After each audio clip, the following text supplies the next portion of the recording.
உங்கள் அனைவரையும் ஆண்டவரும் அருமை இரட்சகருமாயிருக்கிற இயேசு கிறிஸ்துவின் ஈடு இணையற்ற நாமத்தினாலே நான் அன்போடு கூட வாழ்த்துகிறேன்.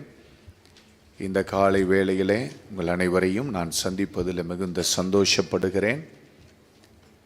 இது கர்த்தர் உண்டு பண்ணின நாள், இதிலே நாம் களிகூர்ந்து மகிழ கடவோம். கர்த்தர் நமக்கு இந்த நாளை ஆயத்தமாக்கி தந்தார். கர்த்தர் உங்களை கொண்டு வந்திருக்கிற இந்த தேசத்திலே கர்த்தர் உங்களை ஆசீர்வதித்து உங்களை பழுகவும் பெருகவும் செய்வாராக. கர்த்தர் தம்முடைய முகத்தை உங்களுக்கு மேலே பிரசன்னமாக்கி உங்களுக்கு மேலே கிருபையும் சமாதானத்தையும் பொழிந்தருளுவாராக. உங்கள் போக்கையும் உங்கள் வரத்தையும் கர்த்தர் என்றென்றைக்கும் காப்பாராக. கர்த்தருடைய பரிசுத்த நாமத்திற்கு ஸ்தோத்திரம் உண்டாகட்டும். இந்த அருமையான காலை வேளையிலே நம்முடைய தியானத்திற்காக நாம் பரிசுத்த வேதத்தில் நம் எல்லோருக்கும் தெரிந்த ஒரு எளிமையான ஒரு அருமையான கர்த்தருடைய வார்த்தையின் ஒரு பகுதியை நாம் வாசிக்கலாம். வேத புத்தகம் வைத்திருக்கிறவர்கள் நாம் திருப்பிக் கொள்ளுவோம். சங்கீதங்களின் புஸ்தகம் 121 சங்கீதம். சங்கீதங்களின் புஸ்தகம் 121 சங்கீதம். அதனுடைய முதலாவது வசனத்தை நாம் இன்றைக்கு காலை வேளையிலே நம்முடைய தியானத்திற்காக நாம் வாசிக்க போகிறோம். வேதத்தில் 751 பக்கம் பைபிள் வைத்திருக்கிறவங்க எல்லாரும் அந்த பரிசுத்த வேதத்தை நாம் திருப்புவோம். சேர்ந்து அந்த வசனத்தை நம்ம வாசிக்கலாம். எல்லாரும் சேர்ந்து வாசிக்கலாமா? எனக்கு ஒத்தாசை வரும் பர்வதங்களுக்கு நேராக என் கண்களை ஏறெடுக்கிறேன். எல்லாரும் ஒரு 2 தடவை, மொத்தம் 3 தடவை வாசிக்கலாம். இன்னும் ஒரு 2 தடவை. பைபிள் இருக்கிறவங்க பைபிளை பாருங்கள், பைபிள் இல்லாதவங்க ஸ்க்ரீன் பாருங்கள். இந்த வசனங்களை நம்முடைய நாவுகள் அறிக்கை செய்யட்டும். வாசிக்கலாமா? எனக்கு ஒத்தாசை வரும் பர்வதங்களுக்கு நேராக என் கண்களை ஏறெடுக்கிறேன். இன்னும் ஒரு விஷயம் வாசிக்கலாம். எனக்கு ஒத்தாசை வரும் பர்வதங்களுக்கு நேராக என் கண்களை ஏறெடுக்கிறேன். இந்த வருஷத்தில் கர்த்தர் சபைக்கு கொடுத்த வார்த்தையை நம்ம இன்னொரு தடவை வாசிக்கலாம். எரேமியா 29வது அதிகாரம் 13-14 வசனங்கள். 912வது பக்கத்தில் எரேமியா 29:13-14 வசனங்கள்.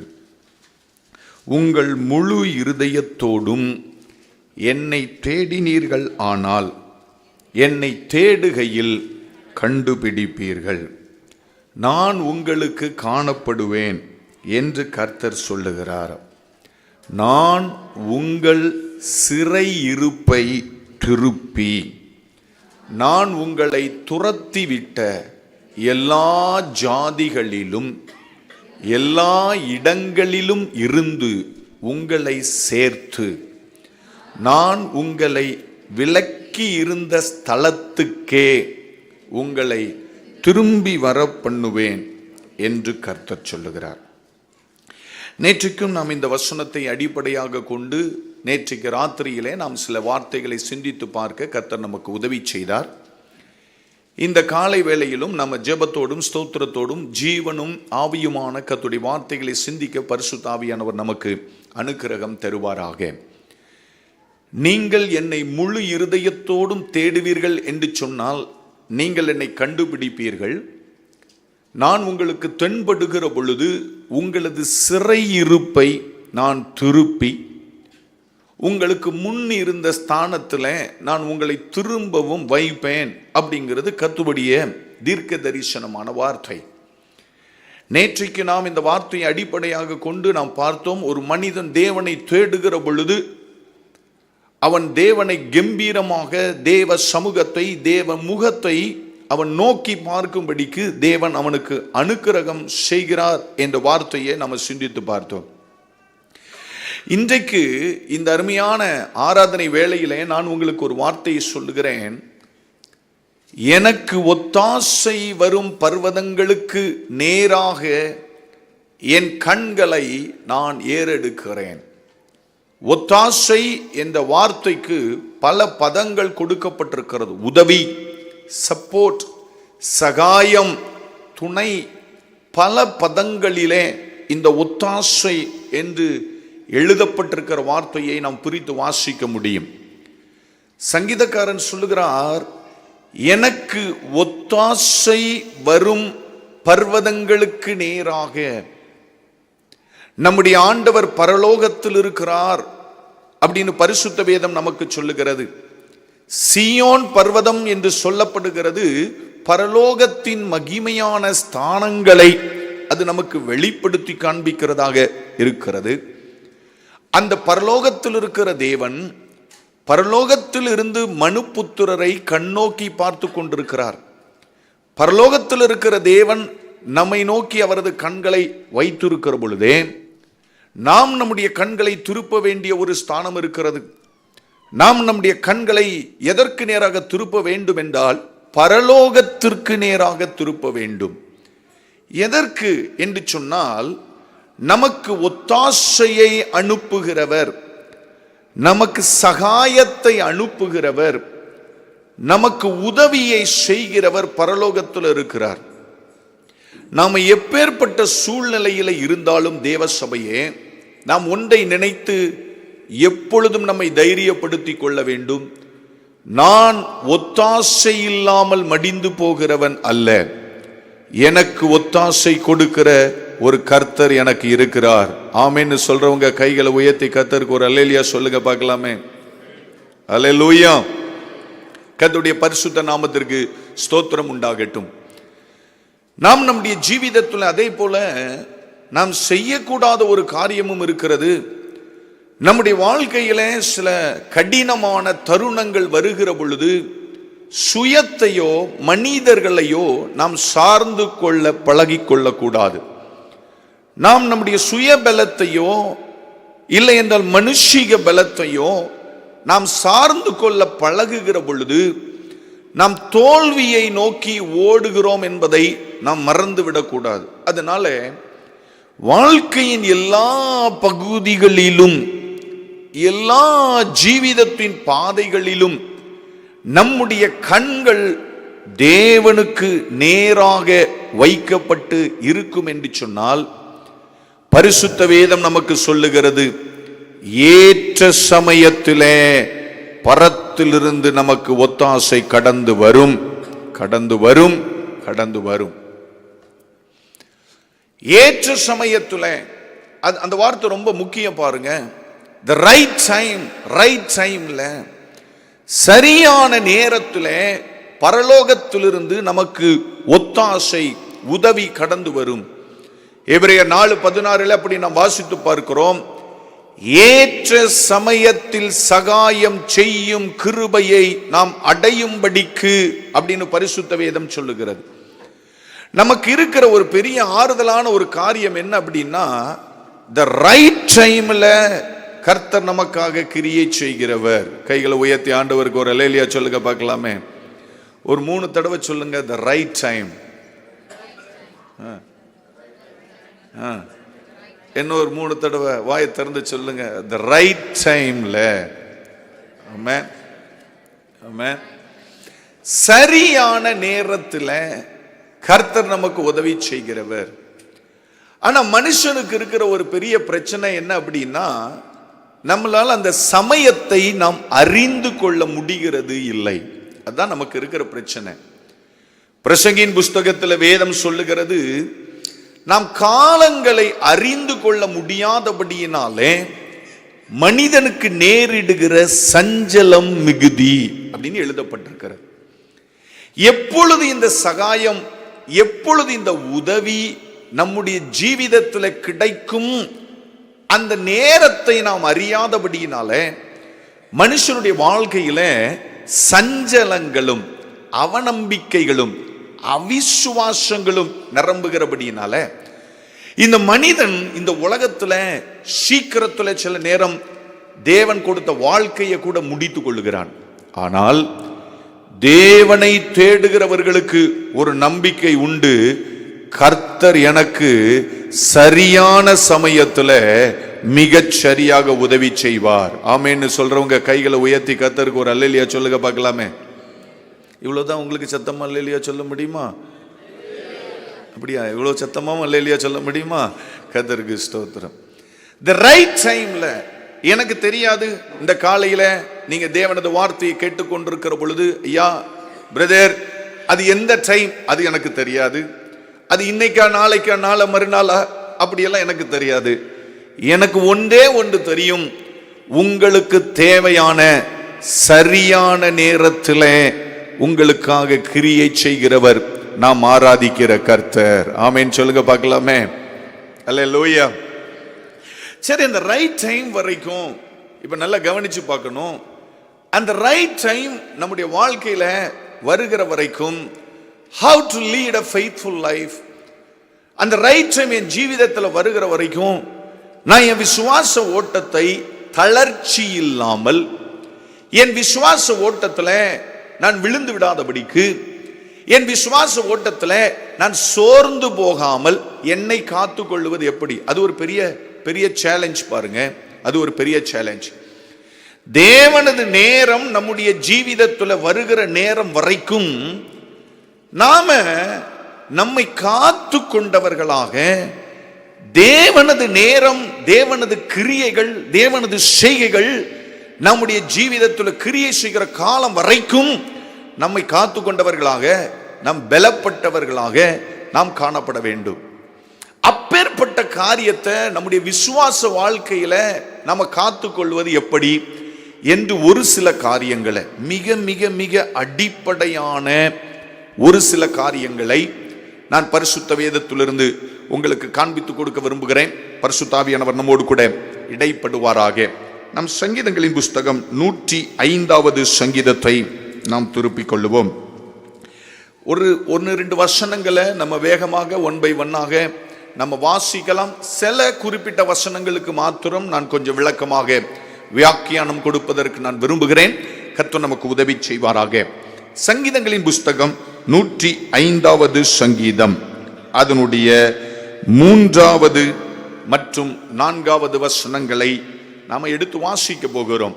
735வது பக்கம் அந்த வசனங்களை எல்லாம் நம்ம வாசிக்கலாம். சங்கீதம் 105 3வது மற்றும் 4வது வசனங்கள் வாசிப்போமா? வாசிப்போமா? அவருடைய பரிசுத்த நாமத்தை குறித்து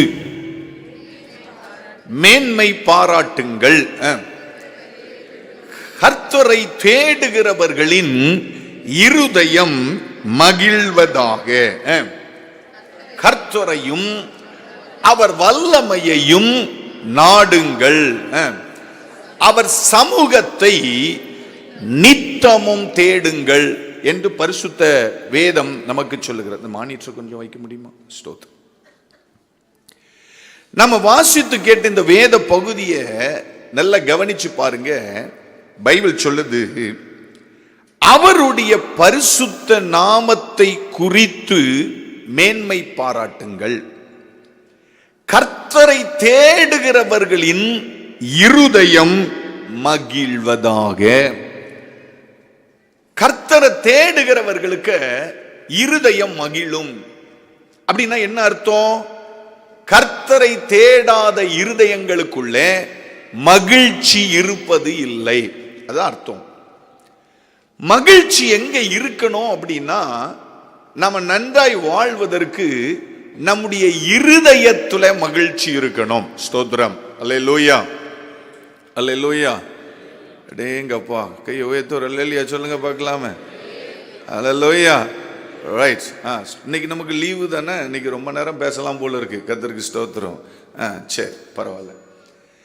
நம்ம நல்லா இருப்பதற்கு முதல்ல மகிழ்ச்சி எங்க இருக்கணும் அப்படின்னா, இருதயத்துல இருக்கணும். பவுல் சபைக்கு திரும்ப திரும்ப சொல்றாரு, ஸ்தோத்திரம், சந்தோஷமாயிருங்கள், சந்தோஷமாயிருங்கள் என்று மறுபடியும் நான் உங்களுக்கு சொல்லுகிறேன். ஏன் அப்படி சொல்லுகிறார் அப்படின்னா, நாம் தேவனுக்குள் மகிழ்ச்சியாய் இருப்பதுதான் நம்முடைய பலன் என்று பரிசுத்த வேதம் சொல்லுகிறது. தேவன் நியமித்து வைத்திருக்கிற அந்த காலம் வரைக்கும் நான் ஓட வேண்டும் என்றால், நான் நடக்க வேண்டும் என்றால், எனக்கு ஒரு பலன் தேவை. பலன் இல்லாமல் ஓட முடியாது, பலன் இல்லாமல் நடக்க முடியாது. அந்த பலனை எனக்கு கொடுப்பது என்னது அப்படின்னா, என் இருதயத்திற்குள்ள உண்டாகிற மகிழ்ச்சி. என் இருதயம் மகிழ்ச்சியா இருந்தது அப்படின்னா, நான் ஓட வேண்டிய தூரம் வரைக்கும் என்னால தைரியமாக ஓட முடியும். இப்ப இந்த இருதயத்திற்குள்ள மகிழ்ச்சி எப்படி வருது அப்படின்னு பரிசுத்த வேதம் சொல்லுகிறது என்றால், கர்த்தரையும் அவரது சமூகத்தையும் நித்தமும் தேடுங்கள் என்று எழுதப்பட்டிருக்கிறது. நித்தமும், சமயம் கிடைக்கும் பொழுதெல்லாம் அப்படி அல்ல, நித்தமும் எனக்கு ஒத்தாசை வருகிற பர்வதத்தை நான் தேடுகிறவனாக காணப்பட வேண்டும். நம்ம ஆண்டவருடைய ஆலயத்திற்குள்ள கடந்து வருகிறோம், ஆண்டவரை ஆராதிக்கிறோம், ஆண்டவரை பாடுகிறோம், ஆண்டவருடைய வார்த்தைகளை கேட்கிறோம். ஒருவேளை சில நேரங்களில் அந்த பர்டிகுலர் டேல நமக்கு எந்த அற்புதமும் கிடைக்காமல் இருக்கலாம், நம்முடைய ஜீவிதத்துல எந்த மாற்றங்களும் உண்டாகாமல் இருக்கலாம். ஆனால் ஒன்றை என்னால் தைரியமாக சொல்ல முடியும், உள்ளே வந்துவிட்டு வெளியே போகிற பொழுது நம்மை அறியாமல் ஒரு பலன் நமக்குள்ளே நிரம்பி இருக்கிறதை நம்மால் நிச்சயமாய் அறிந்து கொள்ள முடியும். எத்தனை பேர் ஆமேன்னு சொல்லி விசுவாசிக்கிறீங்க? கைகளை உயர்த்தி கர்த்தருக்கு ஒரு அல்லேலூயா சொல்லுங்க பார்க்கலாமே. அந்த பலன் எப்படி வருகிறது என்றால், தேவனது சமூகத்தை தேடுகிறபடியினாலே. தேவனது சமூகம் அப்படின்னா தேவனுடைய முகத்தை தேடுகிறபடியினாலே. அதனால இந்த விசுவாச ஜீவிதத்துல நாம் தைரியப்பட்டவர்களாக, நம்முடைய டஃப்பான சிச்சுவேஷன்ஸ்ல, கடுமையான சூழ்நிலைகளில நாம் முன்னோக்கி செல்வதற்கு நமக்கு தேவை என்னவென்றால், நம்முடைய கண்கள் எப்பொழுதும் ஆண்டவரை நோக்கி பார்த்து கொண்டே இருக்க வேண்டும். மனிதனை அல்ல, சூழ்நிலைகளை அல்ல. ஐ ரிப்பீட் ஒன்ஸ் அகைன், மனிதரை அல்ல, சூழ்நிலைகளை அல்ல. ஐ ரிப்பீட் ஒன்ஸ் அகைன், மனிதரை அல்ல, சூழ்நிலைகளை அல்ல. நம்முடைய கண்கள் தேவனது முகத்தை பார்த்து கொண்டிருக்கும் என்றால், நாம் பலனோடு வாழ்வதற்கு தேவையான மகிழ்ச்சியை அவரது சமூகம் நமக்கு கொடுக்கும். பரிசுத்த வேதம் நமக்கு சொல்லுகிறது, என் முகத்தை தேடுங்கள் என்று சொன்னீரே கர்த்தாவே. சங்கீதக்காரன் சொல்லுகிறார், என் முகத்தை தேடுங்கள் என்று சொன்னீரே கர்த்தாவே, அதனாலே நான் உமது முகத்தை தேடுகிறேன், நான் உமது முகத்தை தேடுகிறேன். நல்ல விசுவாச ஜீவிதத்தின் விசுவாச வீரர்களின் வாழ்க்கை எல்லாம் பார்த்தோம் என்றால், அவங்க விசுவாசம் ஒளிந்து போகாமல் இருப்பதற்கு ஒரே ஒரு காரணம்தான், தேவனையே பார்த்து கொண்டிருப்பார்கள். கைகளை உயர்த்தி ஒரு அல்லேலூயா சொல்லுங்க பார்க்கலாமே. அல்லேலூயா, அல்லேலூயா. எவ்வளவு கடினமான சூழ்நிலைகள் இருந்தாலும் சரி, என்னை கேட்டுக்கொண்டிருக்கிற பிரியமான தேவனது பிள்ளைகளே, அருமையான சகோதரனே, அருமையான சகோதரியே, அருமையான வாலிப தம்பிமாரே, தங்கச்சிமாரே, சிறு பிள்ளைகளே, நம்முடைய வாழ்க்கையில we have to take a very basic call in our life. நம்முடைய ஜீவிதத்துல நம்ம ஒரு அடிப்படையான ஒரு தீர்மானத்தை நாம் எடுக்க வேண்டும். என்னவென்றால், என் வாழ்க்கையின் எல்லா பகுதிகளிலும் என் கண்கள் தேவனை மாத்திரமே பார்த்து கொண்டிருக்கும், வேற எதையும் பார்ப்பதற்கு நான் அனுமதிக்க மாட்டேன். எவ்வளவு காலம் தேவன் எனக்கு இந்த காலத்தை வைத்திருக்கிறாரோ அந்த காலம் வரைக்கும் என் கண்கள் தேவனை நோக்கி கொண்டே இருக்கும். தேவனை மாத்திரம், தேவனது வல்லமையை மாத்திரம், தேவனது நாமத்தை மாத்திரம், தேவனது முகத்தை மாத்திரம், தேவனது கண்களை மாத்திரம் நான் பார்த்து கொண்டே இருப்பேன். சங்கீதக்காரன் சொல்லுகிறார், வேலைக்காரரின் கண்கள் தங்கள் எஜமான்களின் கையை நோக்கி இருக்குமா போல, வேலைக்காரியின் கண்கள் தங்கள் எஜமாட்டிகளின் கைகளை நோக்கி இருக்குமா போல, எங்கள் தேவன் எங்களுக்கு நன்மை செய்கிற வரைக்கும் கைகளை உயர்த்தி ஒரு அல்லேலூயா சொல்லுங்க பார்க்கலாமே. அல்லேலூயா. பக்கத்துல கை பிடிச்சு சொல்லுங்க, பக்கத்துல இருக்கிறவங்க கையை பிடிச்சு உன் தேவன், பக்கத்துல அவங்க முகத்தை பார்த்து சொல்லுங்களேன், அவங்க முகத்தை கையை பிடிச்சு அறிக்கை பண்ணுங்க, உன் தேவன் உனக்கு. என்ன கையை விட்டுட்டீங்க, அதோட அவ்வளவுதானே, முடிஞ்சு போச்சா? ஸ்தோத்திரம். உன் தேவன் உனக்கு நன்மை செய்கிற வரைக்கும் உன் கண் அவரை விட்டு விலகாதிருப்பதாக. அல்லேலூயா. ஒருவேளை ரொம்ப கடலுக்குள்ள முங்கி போகிற சூழ்நிலையா இருந்தாலும் கடைசியா முங்குறது என்ன தெரியுமா? கண்ணுதான் முங்கும் கடைசியா. அந்த அளவுக்கு உன்னுடைய ஜீவிதம் கடந்து போனாலும் உன் கண்கள் தேவனை நோக்கி பார்ப்பதாக. தேவனது சகாயம் வெளிப்படுகிற காலம் வரைக்கும் தேவனை நோக்கி எனது கண்கள் வைக்கப்பட்டே இருக்கும். அதனால என் இருதயத்துல எனக்குள்ள சொல்ல முடியாத ஒரு சந்தோஷம் பொங்குகிறபடியினாலே, அந்த பலத்தினாலே கர்த்தரின் சகாயம் கடந்து வருகிற வரைக்கும் நான் இந்த உலகத்துல வாழுவேன். கைகளை உயர்த்தி ஆண்டவருக்கு ஒரு அல்லேலூயா சொல்லுங்க பார்க்கலாமே. அல்லேலூயா. சரி, நீங்க வீட்டுல போய் இந்த வசனங்கள் எல்லாம் திரும்ப திரும்ப தியானிங்க. நான் நிறைய வார்த்தைகளை நான் உங்களுக்கு காண்பித்து கொடுக்க இப்பொழுது நமக்கு உண்மையிலே போதுமான சமயங்கள் நமக்கு இல்லை. அதனால இன்னும் சில காரியங்களை உங்கள் மத்தியில கொஞ்சம் விளக்கமாக காண்பித்து கொடுக்க நான் விரும்புகிறேன். இப்ப நான் முதல்ல சொன்னேன், ஸ்தோத்திரம், தேவனை நோக்கி பார்த்து கொண்டே இருக்க வேண்டும் அப்படின்னு சொன்னேன். இரண்டாவது நான் உங்களுக்கு சொல்லுகிறேன், ஸ்தோத்திரம், இந்த விசுவாச வாழ்க்கையில தேவனது காலம் வரைக்கும் நாம அந்த காலம் வரைக்கும் நம்முடைய ஜீவிதத்தை ஒரு என்கரேஜோட ஒரு பலத்தோட நடத்தணும்னா நாம செய்ய வேண்டிய ஒரு காரியம், வேதத்தை திருப்பிக் கொள்ளுங்க.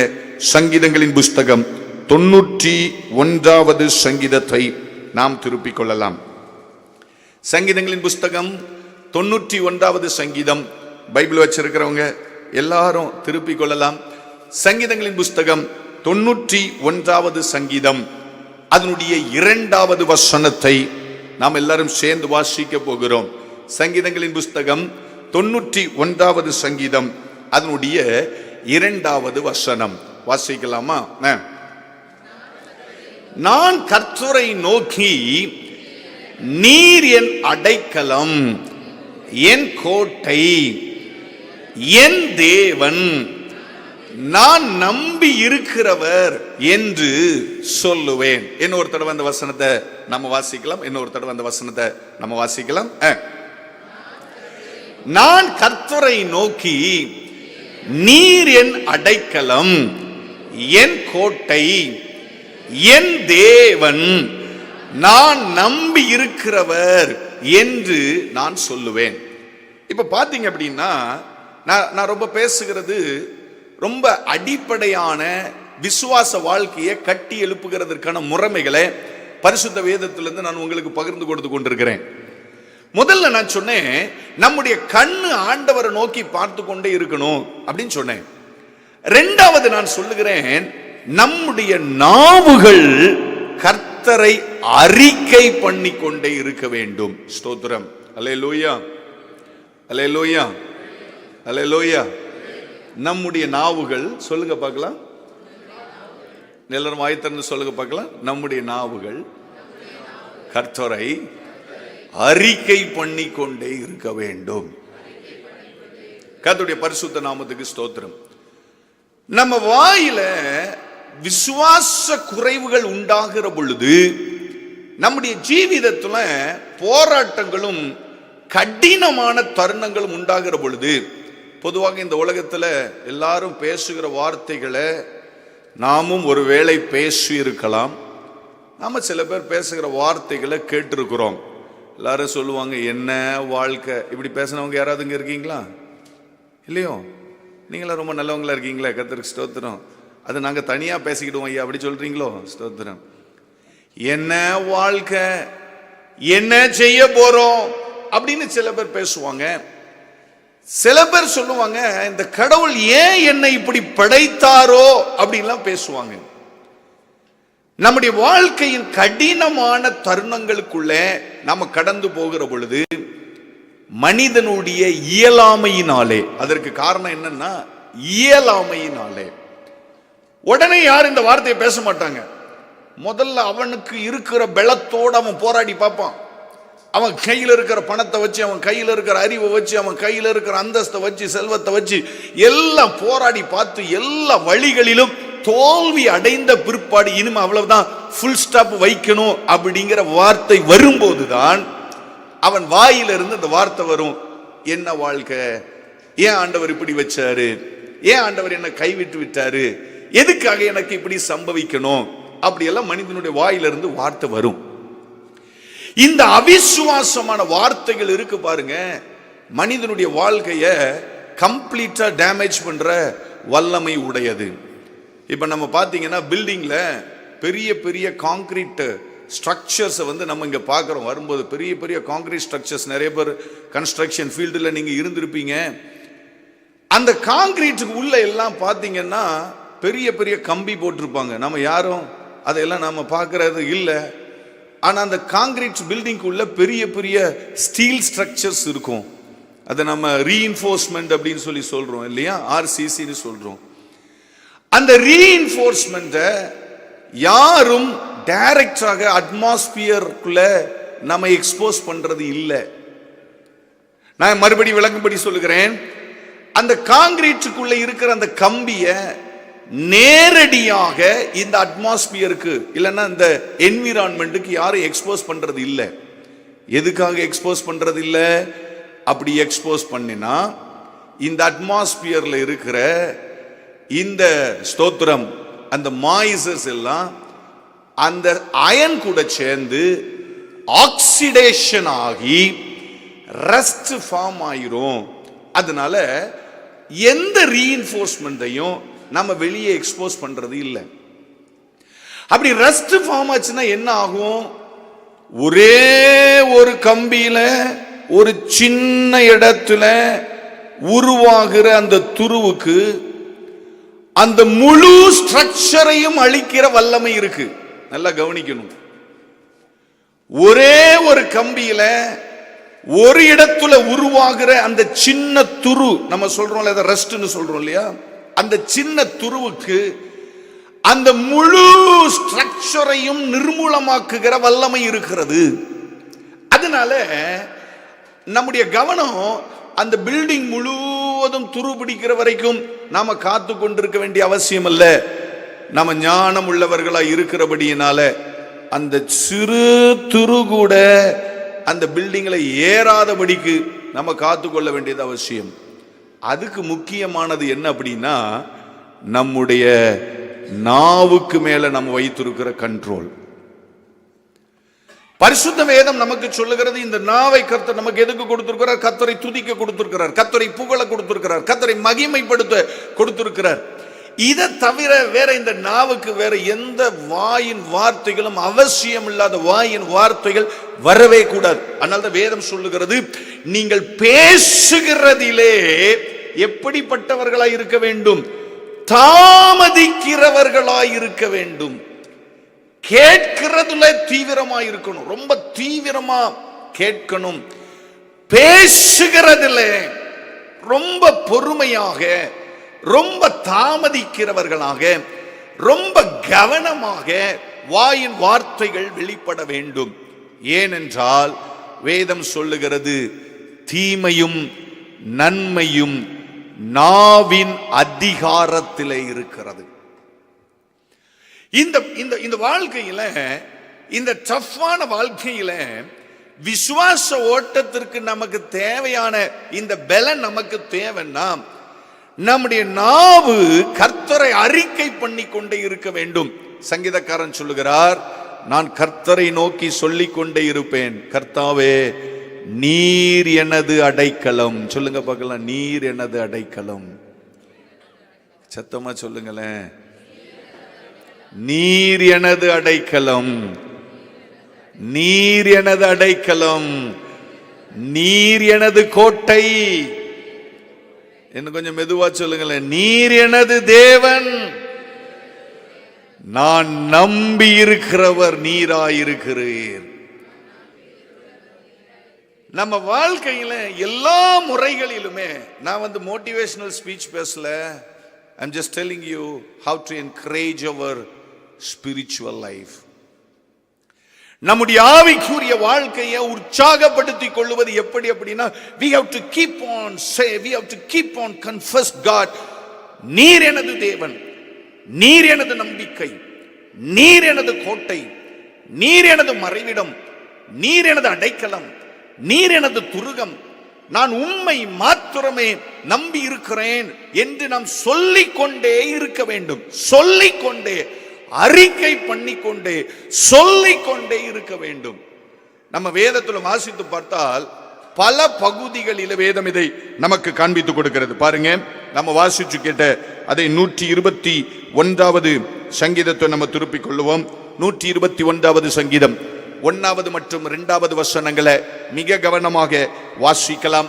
751வது பக்கத்துல 121வது சங்கீதம் 1வது மற்றும் 2வது வசனங்களை நம்ம கவனமாக பொறுமையாக வாசிக்கலாம். வாசிப்போமா? எனக்கு ஒத்தாசை வரும் பர்வதங்களுக்கு நேராக என் கண்களை ஏறெடுக்கிறேன். வானத்தையும் பூமியையும் உண்டாக்கின கர்த்தரிடத்தில் இருந்து எனக்கு ஒத்தாசை வரும். அந்த 2வது வசனத்தை எல்லாரும் சேர்ந்து எவ்வளவு தைரியமா சந்தோஷமா வாசிக்க முடியுமோ சந்தோஷமா வாசிங்க பார்க்கலாம்.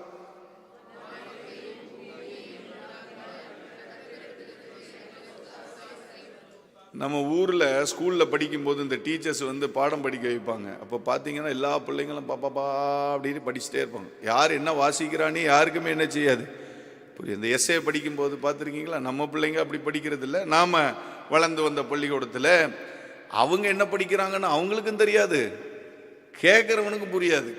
பைபிள் அப்படி படிக்கக்கூடாது. நல்ல அழகாக நிறுத்தி நிதானமாக அழுத்தம் திருத்தமாக வாசிக்கணும். நான் ஏன் அப்படி சொல்கிறேன் அப்படின்னா, பைபிள் அப்படி எங்கேயாவது எழுதியிருக்காயா அப்படின்னு கேட்கக்கூடாது. நான் ஏன் அப்படி சொல்கிறேன்னா, வேத வசனங்கள் ஆவியும் ஜீவனும் நிறைந்த வசனங்கள்.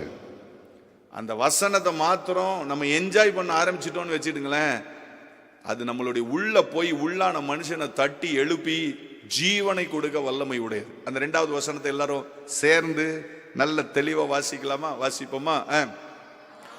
வானத்தையும் பூமியையும் உண்டாக்கின கர்த்தரிடத்தில் இருந்து எனக்கு ஒத்தாசை வரும். Say it again. வானத்தையும் பூமியையும் உண்டாக்கின கர்த்தர் இடத்தில் இருந்து எனக்கு ஒத்தாசை வரும். Once again, say it again, say it again. வானத்தையும் பூமியையும் உண்டாக்கின கர்த்தர் இடத்தில் இருந்து எனக்கு ஒத்தாசை வரும். நம்முடைய ஜீவிதத்தில் நாம தடுமாற்றமான சூழ்நிலைகளுக்குள்ளே கடந்து போகிற பொழுது, நான் உங்கள்கிட்ட சொன்னேன், நம்முடைய கண்கள் ஆண்டவரையே பார்த்துட்டு இருக்கணும்னு சொல்லி சொன்னேன். 2வது நான் சொல்லுகிறேன், நாம ஆண்டவரை பார்த்து சொல்லிக்கொண்டே இருப்போம். ஆண்டவரே, நீர் என் தேவன், நீர் என் கோட்டை, நீர் என் மறைவிடம், நீரே நான் நம்பி இருக்கிறவர் அப்படின்னு சொல்லிக்கிட்டே இருக்கும்போது, நான் எனக்குள்ளேயே நான் திரும்ப திரும்ப ஒரு வார்த்தையை சொல்லுவேன். என்ன வார்த்தை என்றால், எனக்கு ஒத்தாசை எங்க இருந்து வரும் அப்படின்னா, வானத்தையும் பூமியையும் படைத்த தெய்வத்தினிடத்திலிருந்து எனக்கு ஒத்தாசை வரும். எனக்கு ஒத்தாசை வரும். ஒரு ஆமென் சொல்ல மாட்டேங்கிறீங்க? ஆமென். எனக்கு ஒத்தாசை வரும். வானத்தையும் பூமியையும் உண்டாக்கின என் கர்த்தரிடத்திலிருந்து எனக்கு ஒத்தாசை வரும்.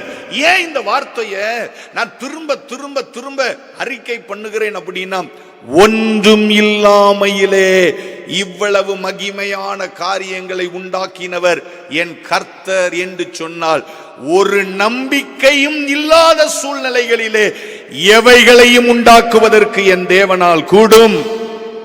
ஆமென்னு சொல்றவங்க கைகளை உயர்த்தி ஆண்டவருக்கு ஒரு அல்லேலூயா சொல்லுங்க பார்க்கலாமே. அல்லேலூயா. பூமியையும் அதன் நிறைவையும் ஒன்றும் இல்லாமைகளிலே உண்டாக்கினவர் என் தேவன் என்று சொன்னால், எந்த சூழ்நிலைகளும் எனக்கு சாதகம் இல்லாத நிலைமை இருந்தாலும் எனக்கு உதவி செய்வதற்கு என் தெய்வத்தினால் கூடும், மனிதரால் அல்ல, தேவனால் கூடும். என் தேவனால் கூடும், என் கர்த்தரால் கூடும், என்னை உண்டாக்கினவரால் கூடும், என்னை படைத்தவராலே கூடும், என்னை சிருஷ்டித்தவராலே கூடும். அந்த சூழ்நிலைகளை நான் பார்த்தேன்னா அது எனக்கு பாதகமாக இருக்கும். பேதுரு சொன்னாரு, கடல்ல இறங்கும் போது, ஆண்டவரே நீரே ஆனால் நான் இறங்கி வருவேன். கடலை பார்த்தா என்னால நடக்க முடியாது, அலைய பார்த்தா என்னால நடக்க முடியாது, கடும் புயலை பார்த்தா என்னால நடக்க முடியாது, ஆனால் நீர் இருந்தால் என்னால முடியும். நீரே ஆனால். எப்போ நம்முடைய வாழ்க்கையில we have to keep on confess, கர்த்தராலே கூடாத காரியம் ஒன்றுமே இல்லை. எத்தனை பேர் விசுவாசிக்கிறீங்க? கைகளை உயர்த்தி ஆண்டவருக்கு ஒரு அல்லேலூயா சொல்லுங்க பார்க்கலாமே. அல்லேலூயா. யோபுவின் புஸ்தகத்தை நம்ம திருப்பிக் கொள்ளலாம். யோபுவின் புஸ்தகம் 23வது அதிகாரம். நமக்கு எல்லாருக்கும் ரொம்ப நல்ல தெரிந்த அருமையான வார்த்தைகள் தான். நம்முடைய விசுவாசத்திற்காக நான் உங்களுக்கு காண்பித்து கொடுக்க விரும்புகிறேன். யோபுவின் புஸ்தகம் 23வது அதிகாரம் 14வது வசனத்தை நம்ம சேர்ந்து வாசிக்கலாம். 654வது பக்கத்துல, 654வது பக்கத்துல யோபுவின் புஸ்தகம் 23வது அதிகாரம் அதனுடைய 14வது வசனத்தை நாம சேர்ந்து வாசிக்க போகிறோம். வாசிக்கலாமா? எனக்கு குறித்திருக்கிறதை அவர் நிறைவேற்றுவார், இப்படிப்பட்டவைகள் இன்னும் அநேகம் அவரிடத்திலே உண்டு. ஒன்ஸ் அகைன் அந்த வார்த்தையை இன்னொரு தடவை எல்லாரும் சேர்ந்து வாசிக்க. யார் வாயும் மௌனமா இருக்கக்கூடாது. இதெல்லாம் such a wonderful declaration.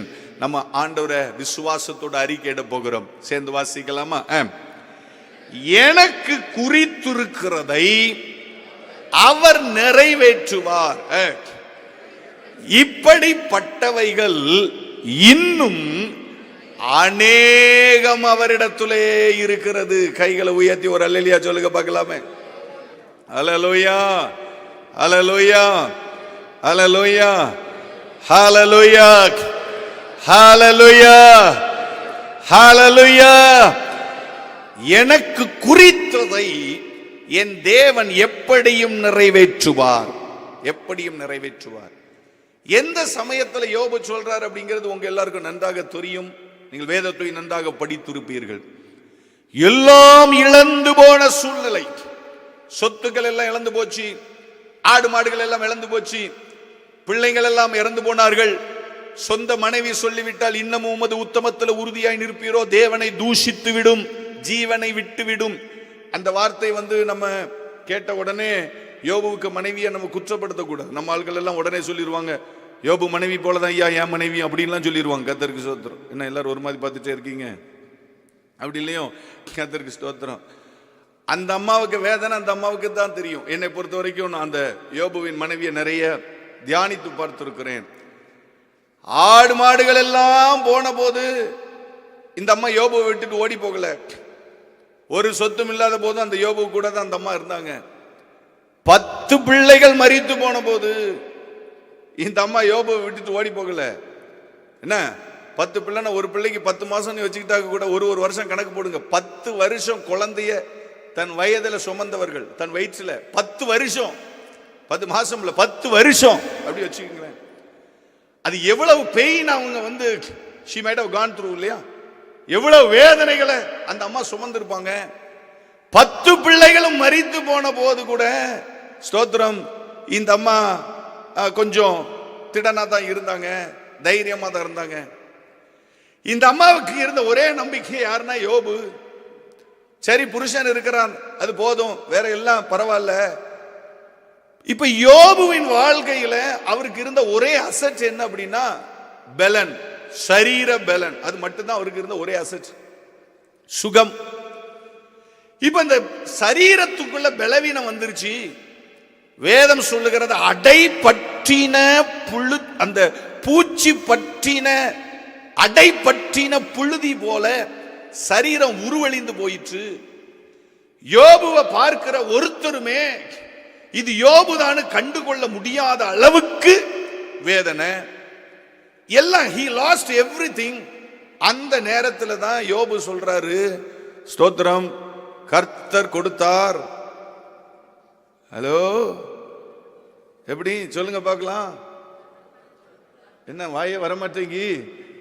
கர்த்தர் கொடுத்தார், கர்த்தர் எடுத்தார், கர்த்தருடைய நாமத்துக்கு ஸ்தோத்திரம் உண்டாகட்டும் அப்படின்னு சொன்னாரு. பைபிள் அவரை குறித்து சாட்சி சொல்லுகிறது, இவைகள் எல்லாவற்றிலும் யோபு தன் வாயினால் பாவம் செய்யவில்லை. அப்ப பாருங்க, பாவம் எங்க இருந்து வருது? வாயிலிருந்து வருது. இவைகள் எல்லாவற்றிலும் யோபு தன் வாயினால் பாவம் செய்யவில்லை. இந்த அம்மாவுக்கு வந்துச்சு கோபம். ஸ்தோத்திரம், எல்லாவற்றையும் இழந்த போது கர்த்தருக்கு ஸ்தோத்திரம்னு சொன்னீரு, கரெக்ட் தான். உமக்கு இப்போ அந்த எலும்புக்குள்ள உயிர் மாத்திரம் தான் ஒட்டி கொண்டிருக்கிறது. அந்த சூழ்நிலையில கர்த்தருக்கு ஸ்தோத்திரம்னு சொல்றிய மனுஷா, பாவி மனுஷா, நம்ம ஊர்ல சொல்லுவாங்க பாத்தீங்க, பாவி மனுஷா, தேவனை தூஷித்து ஜீவனை விடும் அப்படின்னா என்ன அர்த்தம்? உன் ஜீவன் இதுவரைக்கும் உன் உடம்புல ஒட்டி கொண்டிருக்கிறதுனா காரணம் என்ன? நீ தேவனை தூஷிக்காதபடிக்கு ஸ்தோத்திரம் போட்டுக் கொண்டே இருக்கிறாய். உங்களுக்கு விளங்குச்சா? உங்களுக்கு வசனம் விளங்குச்சா?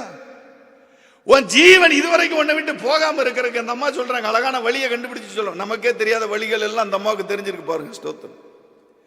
நீ எல்லாத்துக்கும் ஸ்தோத்திரம் ஸ்தோத்திரம் ஸ்தோத்திரம் ஸ்தோத்திரம் ஸ்தோத்திரம் போட்டுக்கிட்டே அமைதியா இருக்கிறதுனால உன் ஜீவன் உன்னை விட்டு போக மாட்டேங்குது. தேவனை தூஷித்து விடு, ஜீவன் போயிரும், போதும், வாழ்ந்தது போதும் அப்படின்னு சொல்லுகிற அந்த சூழ்நிலையில யோபு சொல்லுகிறார், எனக்கு குறித்ததை அவர் நிறைவேற்றுவார். எனக்கு குறித்ததை அவர் நிறைவேற்றுவார். எனக்கு குறித்ததை அவர் நிறைவேற்றுகிற காலம் வருகிற வரைக்கும் நான் ஸ்தோத்திரம் பண்ணி கொண்டே இருப்பேன், நான் அறிக்கை பண்ணி கொண்டே இருப்பேன், நான் ஜீவன் உள்ள தேவனை நோக்கி பார்த்து கொண்டே இருப்பேன். இது மாத்திரமல்ல, அவர் சொல்றார், இதை விட இன்னமும் அநேக காரியங்கள் என் தேவனிடத்தில் உண்டு. கைகளை உயர்த்தி ஆண்டவருக்கு ஒரு அல்லேலூயா சொல்லுங்க பார்க்கலாமே. அல்லேலூயா. இழப்பின் மத்தியிலும், வேதனையின் மத்தியிலும், நிந்தனையின் மத்தியிலும், அவமானத்தின் மத்தியிலும் விசுவாசத்தை தட்டி எழுப்ப உதவி செய்கிறது என்னவென்றால் விசுவாச வார்த்தைகள். விசுவாச வார்த்தைகள். நம்ம வேதத்தை திருப்பிக் கொள்ளலாம். ஏசாயா தீர்க்கதரிசன புஸ்தகம் நம்ம வாசித்து கேட்ட அந்த வேத பகுதியை நாம் திருப்பிக் கொள்வோம். 36வது அதிகாரத்தை நாம திருப்பிக் கொள்ளலாம். ஏசாயா தீர்க்கதரிசன புஸ்தகம் 36வது அதிகாரம் 14-15 வார்த்தைகளை நம்ம வாசிக்கலாம். 840வது பக்கம், 840வது பக்கம் பழைய ஏற்பாட்டில் ஏசாயா தீர்க்கதரிசன புஸ்தகம் 36வது அதிகாரம் 14-15 வாசிப்போமா? எல்லாரும் சேர்ந்து வாசிக்கலாமா? எல்லாம் சேர்ந்து வாசிக்கலாமா?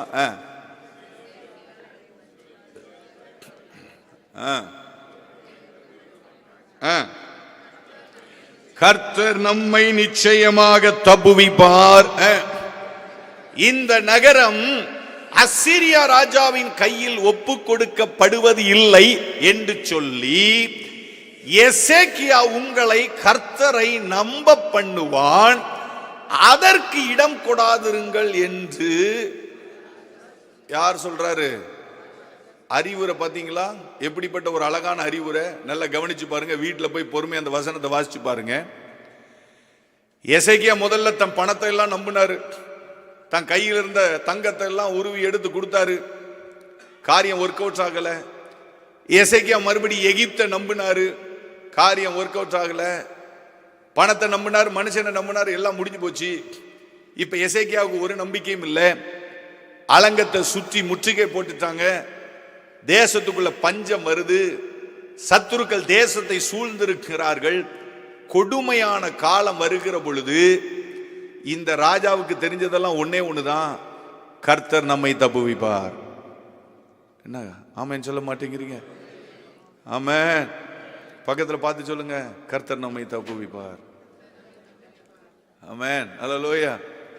கர்த்தர் நம்மை தப்புவிப்பார். கர்த்தர் நம்மை தப்பு வைப்பார். கர்த்தர் நம்மை தப்பு வைப்பார். உள்ள இருக்கிறவங்க எல்லாம் மூச்சை பிடிச்சிட்டு உட்கார்ந்து இருக்கிறான். ஸ்தோத்திரம்.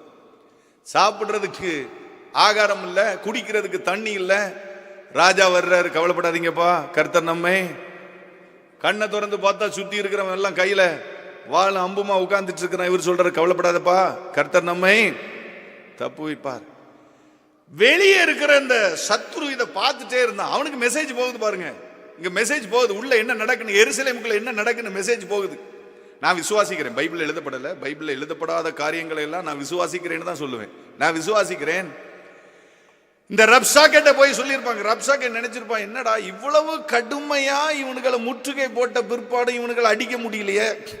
ஹலோ, இவ்வளவு கடுமையா இவனுங்களை நொறுக்கின பிறகும், இவனுங்களை நெருக்கின பிறகும் இவனுங்களை ஜெயிக்க முடியலையே, காரணம் என்னவா இருக்கும் அப்படின்னா, ஒருத்தன் போய் ரப்சாக்கெட்ட சொல்லியிருப்பான், ரப்சாக்கே மேட்ரு என்ன அப்படின்னா, அங்க ஒரு ராஜா இருக்கிறான். இந்த ராஜா எல்லா சூழ்நிலையிலும் ஜனங்களை பார்த்து சொல்லிக்கிட்டே இருக்கிறான், பயப்படாத, கர்த்தர் நம்மை தப்பு வைப்பார். அல்லேலூயா. இப்ப நீங்களே என்ன பார்க்குற பார்வையை பார்த்தாலே எனக்கே பயமா தான் இருக்கு. கர்த்தருக்கு ஸ்தோத்திரம். நீங்க கூட மனசுக்குள்ள நினைக்கலாம், இப்படிதான் எங்கேயாவது இந்த ஆளை கூட்டிட்டு வந்துருவாங்க வளர்த்தியா, அவர் வந்து உட்கார்ந்து இருந்துட்டு இப்படிலாம் ஸ்க்ரூ கொடுத்துட்டு போயிடுவார். கவலைப்படாத, கர்த்தர் உன்னை கைவிட மாட்டாரு.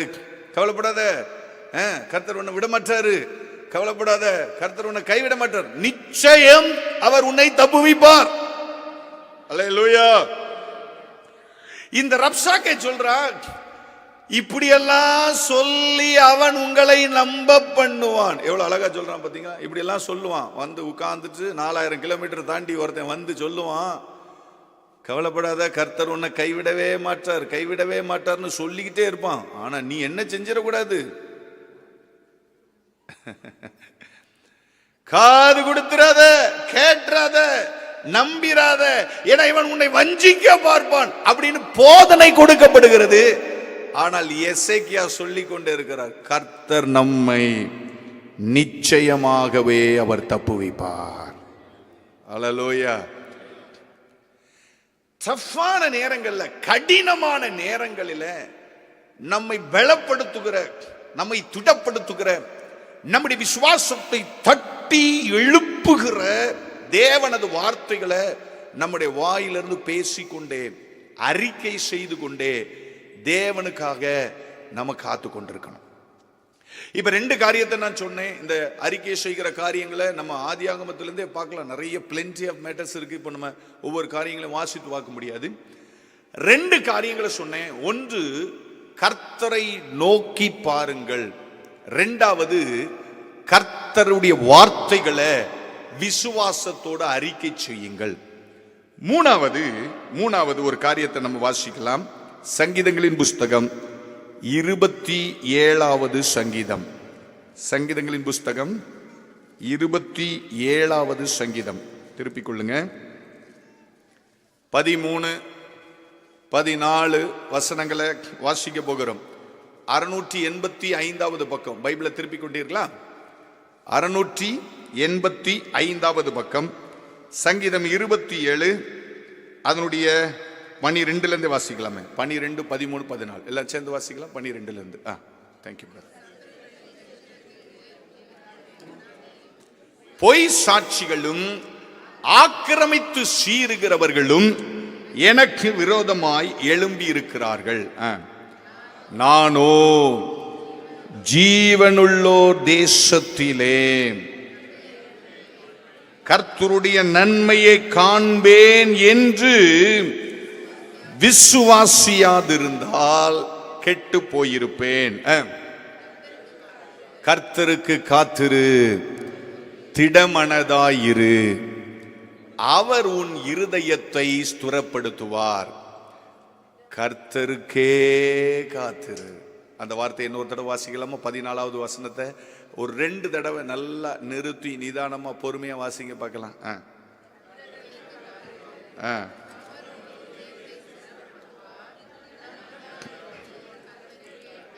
once again.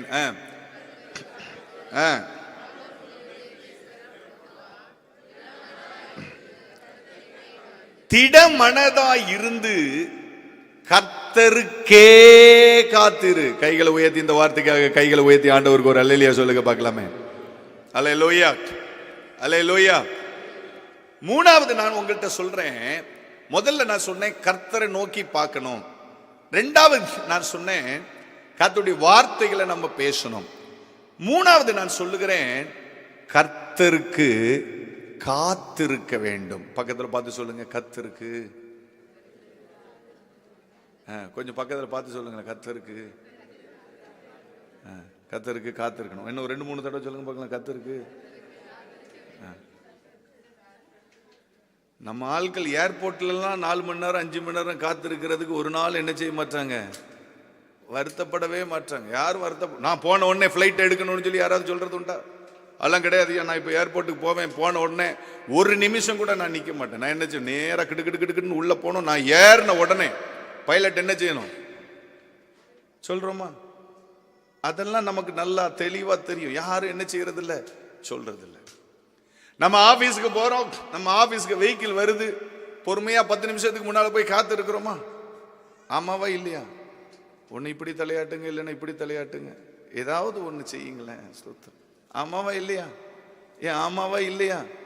காத்திருக்கிறோம் தானே. பொறுமையா என்ன செய்யறோம், காத்திருக்கிறோம். நம்ம இந்த உலக பிரகாரமான வாழ்க்கையில எல்லாவற்றிற்காகவும் நம்ம காத்திருக்கிறோம். எல்லாவற்றிற்காகவும். நம்ம ஊர்ல ஒரு ஒரு ஒரு அழகான பழமொழி, ஊர்ல உள்ள மொழி, இதுக்கும் பைபிளுக்கும் சம்பந்தம் இல்லை, ஊர்ல இருக்கிற மொழி. ஆக்க பொறுத்தவன், நமக்கு இதெல்லாம் ரொம்ப தெளிவு, we are very sharp in that. இல்ல எப்படி, என்ன மொழி, அழகான மொழி என்னது? ஆக்க பொறுத்தவன். அப்படின்னா என்ன அர்த்தம்? அப்படின்னா என்ன அர்த்தம்? ரொம்ப பசி, வயிறு ரொம்ப பசிக்குது, வேகமா ஓடி போறோம், வீட்டுக்குள்ள சாப்பாடு போடணும், நமக்கு இருக்கவே இருக்கு குக்கரு, எடுப்போம், கொஞ்சம் அரிசியை கழுவுவோம், போடுவோம், எல்லாத்தையும் தண்ணியெல்லாம் போடுவோம், காத்துட்டே இருக்கிறோம் எப்படா விசில் வருதுன்னு. சில நேரம் குக்கர் விசில் அடிக்கவும் மாட்டேங்குது. ஆனா அப்ப பார்த்தீங்கன்னா அங்க எல்லாம் கேஸ் திடீர்னு ஒர்க் அவுட் ஆகாது, திருப்பி கேஸை பண்றோம், என்னெல்லாம செய்யறோம். எல்லாத்தையும் அப்பவும் எப்படிதான் செய்யறோம், பொறுமை. கேஸ் ஒர்க் அவுட் ஆகலன்னு கேஸ் ஸ்டவ் தூக்கி போட்டு உடைச்சிடுறோமா? இல்ல. ஆமாவா இல்லையா? ஆமா தானே. ஒன்னு உடைக்க மட்டுமே உடைக்கல. குக்கரை கழுவும் போது டென்ஷன் ஆகணும், குக்கரை உடைச்சிடுறோமா? தெரியும் குக்கரை உடைச்சா மகனே உனக்கு சாப்பாடு கிடையாது, பொறுமையா இரு, சரி கழுவு, மறுபடியும் ஒருக்கா கழுவும், எல்லாம் போட்டுட்டு எல்லாம் அந்த இதெல்லாம் விசில் எல்லாம் போட்டு முடிச்ச உடனே அந்த விசில் அடிக்கிற சவுண்டை கேட்டாலே ஆனந்தமா இருக்கும். கர்த்தருக்கு ஸ்தோத்திரம். விசில் அடிச்ச உடனே பட்டால்னு குக்கரை திறந்துருவோமா? திறப்போமா? சொல்லுங்களேன், திறப்போமா? சிறுகுடல் பெருங்குடலுக்கு உள்ள போனாலும் சரி மூச்சை பிடிச்சிட்டு உட்கார்ந்து இருப்போமா இல்லையா? எதுக்கு? நமக்கு தெரியும் இப்ப நமக்கு திறந்தா இந்த குக்கர் என்ன செஞ்சிரும், நம்மள சாப்பிடவே முடியாம பண்ணிரும். கொஞ்சம் பொறுமையா இருப்போம், அமைதியா இருப்போம், அந்த அந்த பிரஷர்லாம் போகட்டும். எல்லா பிரஷரும் போன உடனே குக்கரை திறந்தாச்சு, உள்ள இருந்து அப்படியே ஸ்டீம் வெளியே வருது, ஆஹா கிடைச்சிட்டுன்னு சொல்லி அள்ளி உள்ள போட்டுருவோமா? உசு உசு உசுன்னு ஊதிட்டு இருந்தாலும் கொஞ்ச நேரம் இருப்போம்ல. இல்ல, நான் விளங்கி கொள்ளுகிறதுக்காக ஜஸ்ட் ஒரு இல்லஸ்ட்ரேஷன்.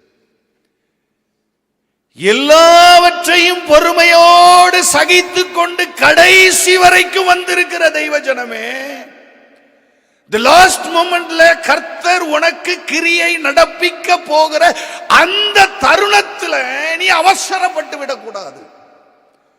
கர்த்தருக்கே காத்திரு. You wait for the Lord. அந்த சமயத்துல நான் அவசரப்பட்டு, இன்னொரு மொழி சொல்லுவாங்க, வெண்ணெய் திரண்டு வரும்போது தாலிய உடைச்சு விடுற கதையா, அவ்வளவு நேரம் நீ பொறுமையோடு, அவ்வளவு நேரம் நீ ஜெபத்தோடு, அவ்வளவு நேரம் நீ விசுவாசத்தோடு, அவ்வளவு நேரம் நீ பொறுமையோடு காத்திருக்கிறாய்.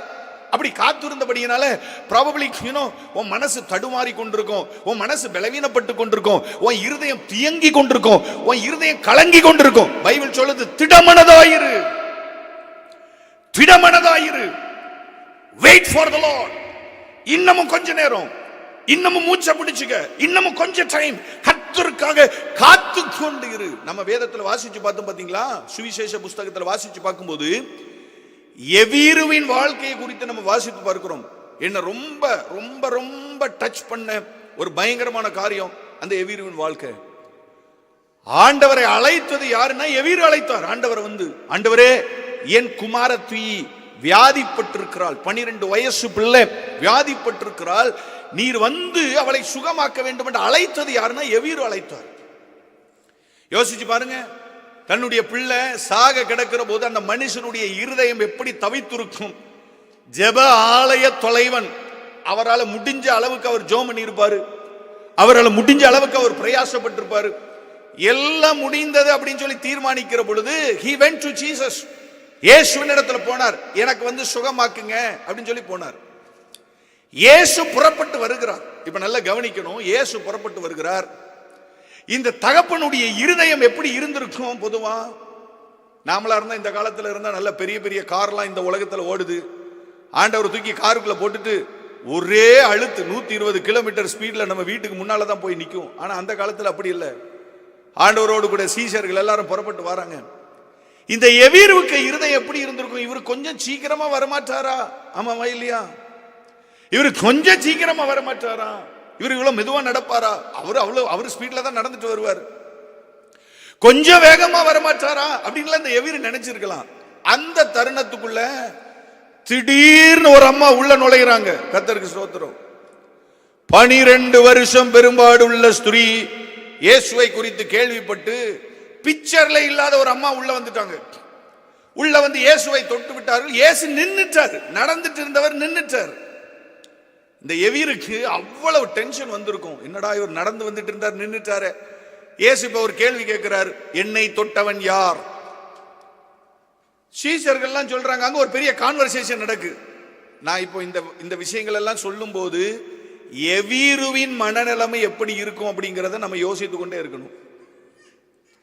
சீஷர்கள் சொல்றாங்க, இயேசுவே உம்மை இவ்வளவு பேர் நெருக்கி கொண்டு வருகிறார்களே, இப்படி வரும்போது என்ன தொட்டது யாருன்னு கேட்கிறீங்களே, யார் தொட்டது? கான்வர்சேஷன் நடந்துட்டு இருக்கு, பயங்கர கான்வர்சேஷன். எவீருவுக்கு மனநிலைமை எப்படி இருக்கும் யோசிச்சு பாருங்க. யோசிச்சு பாருங்க, யோசிச்சு பார்த்தீங்களா எப்படி இருந்திருக்கும்? ஒரு பக்கம் டென்ஷனா வரும், என்னடா ஆண்டவர் இப்படி டிலே பண்ணிட்டு இருக்கிறாரு, பிள்ளை சாக கிடக்குதே, ஆண்டவர் டிலே பண்ணிட்டு இருக்கிறாரு. அந்த ஸ்திரீ முன்னாலே வருகிறாள், நான் தான் தொட்டேன்னு சொல்றார். ஒரு சாட்சி கொடுக்கப்படுகிறது. எவீரு தனது அவ்வளவு வேதனையும் அடக்கி கொண்டு அவர் ஆண்டவருக்காக காத்துட்டே இருக்கிறார். இப்ப பைபிள் சொல்லுது, இங்க ஸ்திரீ ஒருத்தி அற்புதத்தை சொல்லி கொண்டிருக்கிற பொழுதே எவீருவின் இடத்துல ஒருவன் வருகிறான், சொல்லுகிறான், போதகரை இனி நீர் வருத்தப்படுத்த வேண்டாம், உமது குமாரத்தி என்ன செய்து விட்டாள்? மரித்து விட்டாள் அப்படின்னு சொல்றாங்க. அந்த செகண்ட்ல அந்த மனிதனுடைய இருதயம் எப்படி இருந்திருக்கும் யோசிச்சு பாருங்க. அந்த செகண்ட்ல ஒருவேளை இவர் கொஞ்சம் சீக்கிரமாக வந்திருந்தார் என்றால் என் பிள்ளை பிழைத்திருப்பாள். அவருக்குள்ள ஒரு தாங்க முடியாத வேதனை வந்து கொண்டிருக்கிற பொழுது, இங்க ஒரு பெரிய கூட்டம் இயேசுவை குறித்து சாட்சி சொல்லி கொண்டிருக்கிற பொழுது இயேசுவின் கண்கள் எவீருவை நோக்கி திரும்பினது. கைகளை உயர்த்தி ஒரு அல்லேலூயா சொல்லுங்க பார்க்கலாமே. அதான் நம்ம ஆராதிக்கிற கர்த்தர். நம்ம கோயட்சியம் நேத்து ஒரு பாட்டெல்லாம் பாடினாங்க, அப்புறம் போகிறவர் போல காணப்பட்டாலும் இயேசு என்ன? இயேசு உன்மீது நோக்கமாயிருப்பார். அங்க ஒரு பெரிய டிஸ்கஷன் ஓடிட்டு இருக்கு. ஒரு அம்மா சாட்சி சொல்லிட்டு இருக்கிறாங்க. கூட்டம் எல்லாம், ஜன கூட்டம் எல்லாம் அந்த அம்மாவுக்கு கிடைச்ச சாட்சியை பத்தி பேசிட்டு இருக்கிறாங்க. இங்க ஒரு மனிதன் இருதயம் நொறுங்கினவனாக அவன் வேதனைப்படுகிற பொழுது அந்த செகண்ட்ல இயேசு அவனை பார்த்து சொல்றார், பயப்படாதே, விசுவாசம் உள்ளவனாயிரு, பயப்படாதே. அவனுடைய மன வேதனைய நான் விசுவாசிக்கிறேன். அவனுடைய காத்திருக்குதலை, நெடுங்காலமாய் காத்திருக்குதல் மனதை இளைக்க பண்ணும். ஆனால் விரும்பினது வருகிற பொழுது அது ஜீவ விருட்சத்தை போல இருக்கும் அப்படிங்கிற வார்த்தையின்படி அவன் காத்திருந்தபடியால் அவன் இருதயம் உடைஞ்சி அந்த கடைசி செகண்ட்ல அவன் நொறுங்க போகிற பொழுது இயேசு அவனை பார்த்து திரும்பி சொன்னார், பயப்படாத, திடமனதாயிரு, விட்டுவிட மாட்டார், உன்னை விட்டுவிட மாட்டார், உன்னை கைவிட மாட்டார். கடைசி செகண்ட்லயாவது உனக்கு தேவையான காரியத்தை கர்த்தராலே செய்ய முடியும். எப்படியாவது அவர் எனக்கு குறித்ததை நிறைவேற்றுவார். அந்த லாஸ்ட் செகண்ட்ல கூட என்னுடைய எல்லா நம்பிக்கையும் இழந்து போகிற அந்த காலம் வந்தாலும் அந்த காலத்துல எனக்கு உதவி செய்ய என் கர்த்தர் நல்லவர். அதனால அந்த லாஸ்ட் டைம் வரைக்கும் கர்த்தருக்கு காத்திரு. சங்கீதக்காரன் சொல்லுகிறார், கர்த்தருக்காக நான் பொறுமையோடு காத்திருந்தேன். கர்த்தருக்கு காத்திருக்கிறதுல அவசரப்படக்கூடாது, ஆத்திரப்படக்கூடாது, வேகப்படக்கூடாது, கோபப்படக்கூடாது. பொறுமையாய் காத்திருந்தேன். கர்த்தருக்காக நான் பொறுமையோடு காத்திருந்தேன். அவர் என்னிடமாய் சாய்ந்து என் கூப்பிடுதலின் சத்தத்தை கேட்டார். உளையான சேற்றில இருந்த என்னை அவர் தூக்கி எடுத்து, இந்த வார்த்தை எவ்வளவு அருமையான வார்த்தை பாருங்க. உளையான சேற்றில இருந்த என்னை அவர் தூக்கி எடுத்து என் கால்களை கண்மலைக்கு மேலே நிறுத்தி என் அடிகளை உறுதிப்படுத்தி என் நாவில் அவரை துதிக்கிற புது பாடலை தந்தார். அதை கண்டு பயந்து அநேகர் கர்த்தரை நம்புவார்கள். அதான் அப்போஸ்தலனாகிய பேதுரு புதிய ஏற்பாட்டு சபைக்கு எழுதி கொடுக்கிறார். ஏற்ற சமயத்திலே அவர் உங்களை உயர்த்தும் வரைக்கும் அவரது பலத்த கரத்திற்குள் அடங்கியிருங்கள். அவர் உங்களை விசாரிக்கிறவரானபடியால் உங்கள் கவலைகளை எல்லாம் அவர் மேல வைத்து விடுங்கள். நம்ம ஏன் கேரி பண்ணணும்? நமக்காக எல்லாவற்றையும் கேரி பண்ணுகிற ஒரு அருமையான துணையாளர் எனக்கு இருக்கிறார் அப்படின்னு எத்தனை பேர் விசுவாசிக்கிறீங்க? அல்லேலூயா. ஒரு அருமையான பாடலை நம்ம ஆரம்பத்தில் பாடணும், கர்த்தரை நம்பியே ஜீவிப்போம். அது என்ன மேஜர்ல பாடுனீங்க? ஒரு ஸ்டான்ஸா பாடலாமா? ஸ்தோத்திரம். கர்த்தரை நம்பியே ஜீவிப்போம், கவலை கஷ்டங்கள் சொல்லுங்க பார்க்கலாம். கவலை கஷ்டங்கள் சொல்லுங்களேன். கவலை கஷ்டங்கள் இன்னொருக்கா சொல்லுங்க. கர்த்தரை நம்பியே ஜீவிப்போம். say it again. கர்த்தரை நம்பியே சொல்லுங்களேன், வாயை திறந்து சொல்லுங்களேன். கவலை கஷ்டங்கள் எல்லாம் தீர்ந்திடும், கைவிடாமல் காத்திடும் பரமனே. சொல்லுங்க, கைவிடாமல். சொல்லுங்களேன், அந்த வார்த்தை சொல்லுங்களேன். கரங்களை நாம் பற்றி கொள்வோம். ஒரு ஸ்டான்ஸா கர்த்தரை நம்பிய ஜீவிப்போம், கவலை கஷ்டங்கள் தீர்ந்திடும், கைவிடா காத்திடும் பரமனின் கரங்களை பற்றி கொள்வோம், கைவிடா காத்திடும் பரமனின் கரங்களை பற்றி கொள்வோம், உள்ளமதின் பாரங்களை ஊக்கமாய் கர்த்தரிடம் சொல்லுவோம், உள்ளமதின் பாரங்களை ஊக்கமாய் கர்த்தரிடம் சொல்லுவோம், இக்கட்டு நேரத்தில் கூப்பிடுவோம், இயேசு வந்தாதரிப்பார், இக்கட்டு நேரத்தில் கூப்பிடுவோம், இயேசு வந்தாதரிப்பார். கையை உயர்த்தி பாடலாமா?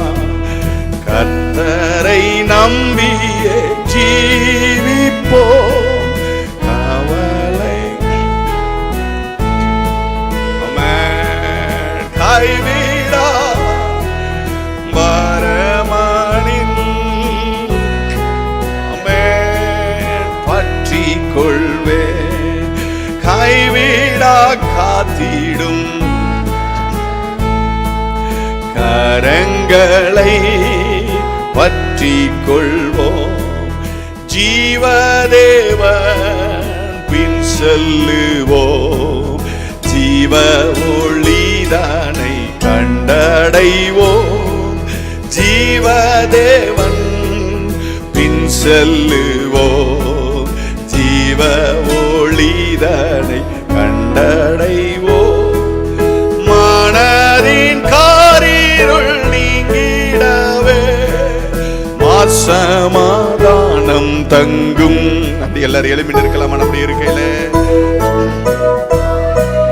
நீங்கிடவே நாணம் தங்கும். கர்த்தரை நம்பி கர்த்தரை நம்பி ஜீவிப்போம். விசுவாசத்தோடு அந்த வார்த்தைகளை அறிக்கை பண்ணுங்க. ஆமென். ஆற்றிடும் எனக்கு ஒத்தாசை அவரிடத்திலிருந்து இறங்கி வரும். நாம் பற்றி கொள்வோம். மரமானின் நாம் பற்றி கொள். உள்ளமதின் பாரங்களை உள்ளமதின் பாரங்களை ஊக்கமா கர்த்தரிடம் சொல்லுவோம். ஆமென். ஹல்லேலூயா. ஊக்கமா கர்த்தரிடம் சொல்லுவோம். இக்கட்டு நேரத்தில் கூப்பிடுவோம்.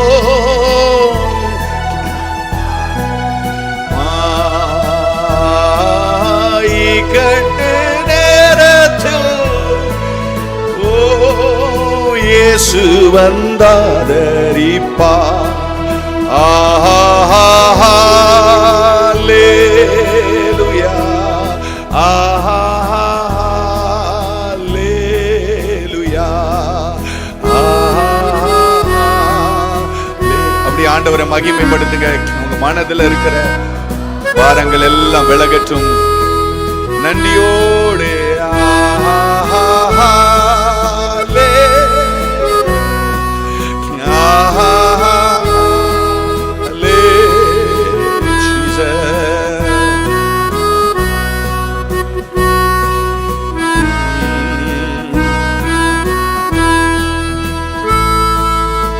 காலை வேளையில கடந்து வந்திருக்கிற தெய்வ ஜனமே, எனக்கு ஒத்தாசை வரும் பர்வதங்களுக்கு நேராக என் கண்களை ஏறெடுக்கிறேன். ஒரு 2 நிமிஷம் கண்களை மூடினவர்களா தேவ சமூகத்தை நோக்கி பார்க்க போவோம். ஒருவேளை நடக்க பலன் இல்லை, பலன் தாரும் ஆண்டவரே.